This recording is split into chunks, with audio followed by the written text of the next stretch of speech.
مختلف نوجوانان اکثر تپوس کوي چې په پلانکی ځای کې یو عالم دی دغه پلانکی مسلک سره تعلق دی موږ پسې منځ کوو او که نه نو ګوره زه تاسو ته یو خبره کومه دا نفرتونه ختم کې د مسلکونو دا سیستم چې کوم راغلی دی که نه او کوم په ذهنونو کې ننوتی دی چې یاره د پلانکی مسلک سره تعلق دی زه پسې منځ نه کومه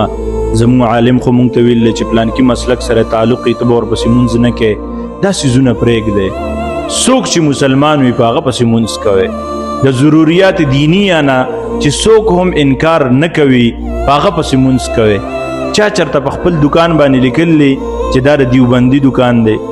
چا چرته په خپل دکان باندې لیکلی چې دا د اهل حدیث دکان دی ولې پې نه لیکي